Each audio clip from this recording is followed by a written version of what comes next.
Hello student, welcome to my YouTube channel Study with Zishan. We are going to start the new topic exterior angle of triangle. यहाँ पे आज हम लोग exterior angle of triangle के बारे में सीखेंगे।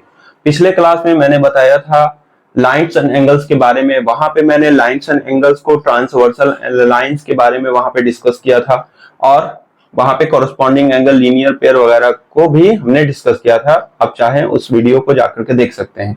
यहाँ पे आज हम लोग एक्सटीरियर एंगल ऑफ ट्रायंगल के बारे में सीखेंगे। यहाँ पे कहता है कि एक ट्रायंगल है और ये ट्रायंगल का जो एक्सटीरियर एंगल है ये दोनों अपोजिट साइड के सम के अपोजिट एंगल के सम के बराबर होता है। मान लिया कि ये एंगल x है और यहाँ पे एंगल 1 और ये एंगल 2 है, तो हम लोग कह सकते हैं angle x is equal to angle 1 plus angle 2।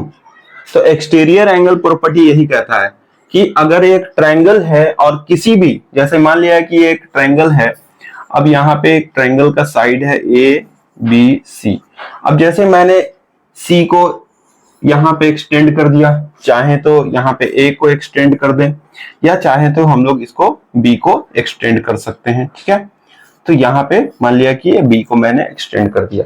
तो यहाँ पे ये हम लोग को समझना है कि ये जो एक्सटीरियर एंगल बन रहा है इसका नाम दे देते हैं एक्स वाई और यहाँ पे जेड। तो एक्सटीरियर एंगल जो बन रहा है तो कहता है एक्सटीरियर एंगल कि किसी भी ट्रायंगल का एक्सटीरियर एंगल जो होता है वो अपोजिट एंगल के सम के बराबर होता है। जैसे मान लिया कि यहाँ पे तीन एंगल है, एंगल 1, एंगल 2 एंड एंगल 3। तो यहाँ पे अगर हम लोग इस वाले एंगल को अगर कंसीडर कर रहे हैं एंगल x, तो ये क्या होता है, इसका अपोजिट जो साइड है, इस एंगल्स का अपोजिट जो साइड्स का जो एंगल बन रहा है यहाँ पे एंगल 2 प्लस एंगल 3, ये क्या होगा, इसके बराबर हो जाएगा। उसी तरह से मान लिया कि मैंने एंगल y लिया है यहाँ पे, तो एंगल y अगर ले रहे हैं तो इसका अपोजिट जो एंगल्स है यहाँ पे ये देख सकते हैं एंगल 1 है और एंगल 2 है, तो यहाँ पे हम लोग कह सकते हैं एंगल 1 प्लस एंगल 2। इसी तरह से एंगल z अगर हम लोग ले रहे हैं तो इसका अपोजिट एंगल कौन हो गया, यहाँ पे ये वाला और ये वाला एंगल, यानी कि हम लोग कह सकते हैं angle z is equal to angle 1 plus angle 3। तो इस तरह से एक्सटीरियर एंगल प्रॉपर्टी यही कहता है कि exterior angles of a triangles is the sum of the opposite sides of angles. ठीक है, इसके बाद हम लोग यहाँ पे देखेंगे, प्रूफ करके इसको हम लोग दिखाते हैं कि यहाँ पे हम लोग देख सकते हैं कि एक मैंने ट्रायंगल बनाया है, ट्रायंगल ए बी सी, जहां पे मैंने इस वाले एंगल को जो सी है उसको एक्सटेंड कर दिया है आगे तक। आप चाहे तो कोई सा भी एक साइड को एक्सटेंड कर सकते हैं। अब यहाँ पे हम लोग को प्रूफ क्या करना है, proof that exterior angles of triangles, इसको हम लोग को प्रूफ करना है। यानी कि to prove angle ACD is equal to angle 1 plus angle 2, ये हम लोग को प्रूफ करना है इसमें। तो यहाँ पे क्या करेंगे हम लोग यहाँ पे देख सकते हैं लीनियर पेयर में हमने बताया था लाइन्स एंड एंगल्स में कि जब एडजेसेंट एंगल होता है तो उन दोनों का सम सप्लीमेंट्री होता है। तो यहां से हम लोग कह सकते हैं कि angle 3 plus angle ACD is equal to 180 degree, यहाँ पे बाई लीनियर पेयर। ठीक है, बाई लीनियर पेयर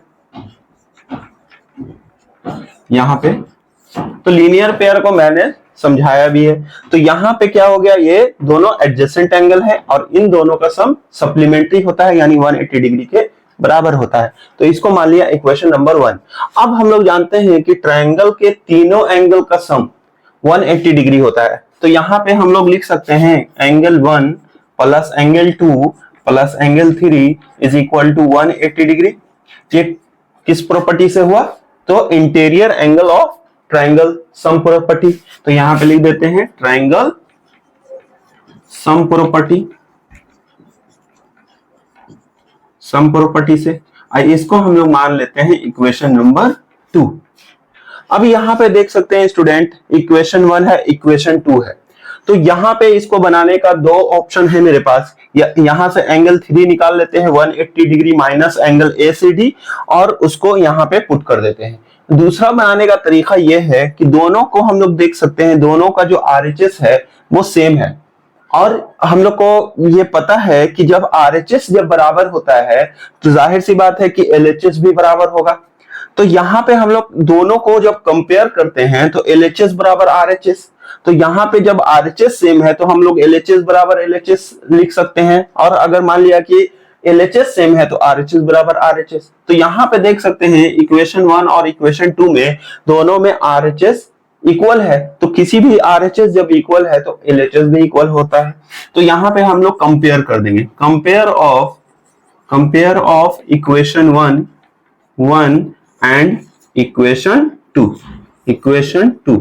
यहाँ पे इक्वेशन को मैंने शॉर्ट फॉर्म में लिख दिया है, तो दोनों को कंपेयर करा देते हैं। तो क्या हो जाएगा, angle 3 plus angle ACD is equal to angle 1 plus angle 2 plus angle 3। Compare हो गया।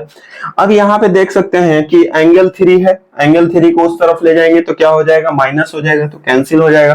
तो एंगल 3 से एंगल 3 को हम लोग कैंसिल कर देते हैं। तो यहाँ पे क्या बचा, angle ACD is equal to angle 1 plus angle 2। यही तो प्रूफ करना था कि एक्सटीरियर एंगल जो है एंगल ACD वो अपोजिट एंगल के सम के बराबर होता है। तो यहाँ पे ये आ गया, इसको हम लिख देते हैं हेंस प्रूफ, ठीक है।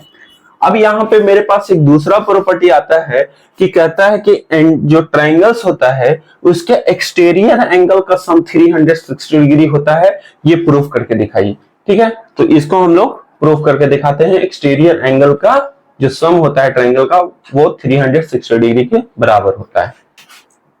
यहाँ पे नेक्स्ट हम लोग प्रूफ करके दिखाते हैं, to prove sum of exterior angle of triangle is equal to 360 degree. यहाँ पे हम लोग को प्रूफ करना है ये कि जो एक्सटीरियर एंगल का सम होता है वो 360 डिग्री के बराबर होता है, यानी कि to prove angle x plus angle y plus angle z is equal to 360 degree, यानी कि जो एक्सटीरियर एंगल है उसका सम 360 डिग्री हम लोग को प्रूफ करके दिखाना है। तो यहाँ पे आ जाते हैं, हम लोग क्या करेंगे, यहाँ पे सबसे पहले देख सकते हैं स्टूडेंट कि ये दोनों एडजेसेंट एंगल है, और एडजेसेंट एंगल हम लोग लीनियर पेयर से यहाँ से सबसे पहले स्टेप फॉलो करते हैं। तो यहाँ पे लीनियर पेयर से हम लोग क्या करेंगे, angle 1 plus x is equal to 180 degree, इसको मान लेते हैं इक्वेशन नंबर 1। सेकंड आते हैं angle 2 plus y is equal to 180 degree, ये हो गया equation number 2। And angle 3 plus angle z is equal to 180 degree, इसको मान लेते हैं इक्वेशन नंबर 3। और ये सब कहां से आ रहा है, लीनियर पेयर से। यहाँ पे हम लोग जानते हैं लीनियर पेयर का कॉन्सेप्ट क्या है कि एडजेसेंट एंगल है और इन दोनों का सम 180 डिग्री के बराबर होता है। तो यहाँ पे भी हम लोग क्या किए, लीनियर पेयर से यहाँ पे 180 डिग्री बाई लीनियर पेयर, ठीक है ना। तो ये कहां से आया, तो बाई लीनियर पेयर से ये सब तीनों आया है, ठीक है। यहाँ पे देख सकते हैं। अब यहाँ पे हम लोग क्या करते हैं कि तीनों इक्वेशन को सम कर देते हैं। तो जब सम किया जाता है इक्वेशन को, LHS और RHS को सिर्फ सम किया जाता है तो LHS एक साइड में सम होता है और RHS एक साइड में सम हो जाता है, ठीक है ना। तो यहाँ पे हम लोग जब सम करेंगे, सम ऑफ इक्वेशन 1, 2 एंड 3, तीनों इक्वेशन को हम लोग सम कर देते हैं। तो LHS वाला एक साइड होगा तो क्या हो जाएगा, angle 1 plus x plus angle 2 plus y plus angle 3 plus z is equal to, अब यहाँ पे क्या होगा, 180 एक साथ हो जाएगा। तो यहाँ पे क्या हो जाएगा, 540 डिग्री, क्योंकि 180 3 जा 18 3 जा 54 और 0 लग जाएगा, ठीक है। अब यहां से एक साथ कर लेते हैं तो क्या हो जाएगा, angle 1 plus angle 2 plus angle 3, और यहाँ पे क्या हो जाएगा, x plus y plus z is equal to 540 degree, ठीक है। अब यहाँ पे हम लोग क्या करेंगे, हम लोग ट्रायंगल के इंटीरियर एंगल का सम यहाँ पे कर देंगे 180 डिग्री। तो यहाँ पे लिख सकते हैं therefore angle 1 plus angle 2 plus angle 3 is equal to 180 degree by the sum of property of triangle, by sum of property of triangle से इसको हम लोग सम करके लिख सकते हैं। अब ये जो इक्वेशन हुआ इसको मान लेते हैं इक्वेशन नंबर थर्ड तक हो चुका है और इसको इक्वेशन नंबर 5 मान लेते हैं। अब यहाँ पे देख सकते हैं स्टूडेंट कि यहाँ पे जो आ रहा है इक्वेशन नंबर 4 में, यहाँ पे क्या करते हैं कि जो इक्वेशन नंबर 5 में आया है angle 1 plus angle 2 plus angle 3, इसको पुट कर देते हैं। तो value of equation 5 put in equation 4, इसको हम लोग इक्वेशन 4 में पुट कर देते हैं। अब यहां से पुट करने से क्या होगा, ये वाला जो वैल्यू है, ये वाला जो वैल्यू, इसका वैल्यू हो जाएगा 180 डिग्री। ठीक है, 180 डिग्री। और यहां पे क्या हो जाएगा, x plus y plus z, ठीक है, इज इक्वल टू 540 डिग्री। अब यहां पे 180 डिग्री को माइनस कर देंगे, तो यही तो प्रूफ करना था, x plus y plus z is equal to 540 minus 180 degree. तो यहां पे आ गया कि angle x plus y plus z is equal to 360 degree. यही तो प्रूफ करना था, हेंस प्रूफ हो गया। तो बहुत ही आसान तरीके से इसको हम लोग सॉल्व कर दिए, प्रूफ कर दिए। तो यहाँ पे इसको आप लोग यहाँ से रिवीजन कर लीजिएगा, बार बार 2-3 बार रिवाइज कर लीजिएगा। बहुत इजी सा कॉन्सेप्ट है एक्सटीरियर एंगल प्रॉपर्टी का, और जो मैंने पिछला बताया एक्सटीरियर एंगल प्रॉपर्टी का अपोजिट और यहाँ पे एक्सटीरियर एंगल का सम, दोनों को इजिली प्रूव कर दिया है। ठीक है, अब आप लोग इससे रिलेटेड क्वेश्चन सॉल्व कर सकते हैं। 1-2 क्वेश्चन हम लोग यहाँ पे सॉल्व करके दिखा देते हैं। देख सकते हैं स्टूडेंट, एक क्वेश्चन है यहाँ पे ट्रायंगल का, जहाँ पे x और y का वैल्यू पूछ रहा है और यहाँ पे 2 एंगल्स दिया हुआ है। तो x का वैल्यू हम लोग कैसे निकालेंगे, तो x का वैल्यू हम लोग देख सकते हैं एक्सटीरियर एंगल है। अब एक्सटीरियर एंगल का हम लोग जानते हैं कि exterior angle is equal to क्या होता है कि sum of the opposite angles of triangles के बराबर होता है। तो यहाँ पे हम लोग लिख सकते हैं angle x is equal to 60 degree plus 55 degree, ठीक है, 55 डिग्री। तो यहाँ पे क्या हो जाएगा 115 डिग्री। एंगल x का वैल्यू आ गया 115 डिग्री। अब यहाँ पे कह रहा है कि y का वैल्यू निकालिए, तो हम लोग लीनियर पेयर से सिंपली y का वैल्यू निकाल सकते हैं, या ट्रायंगल्स का सम प्रॉपर्टी करके भी निकाल सकते हैं, दोनों में आंसर सेम आएगा। तो यहाँ पे हम लोग y का वैल्यू लीनियर पेयर से निकाल देते हैं, angle x plus angle y is equal to 180 degree by linear pair.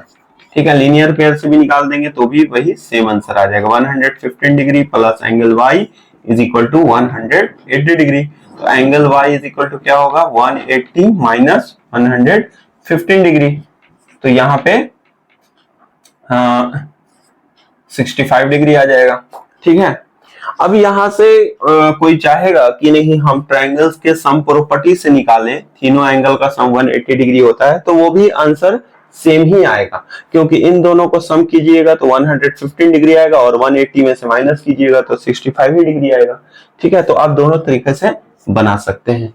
ठीक है, थैंक यू।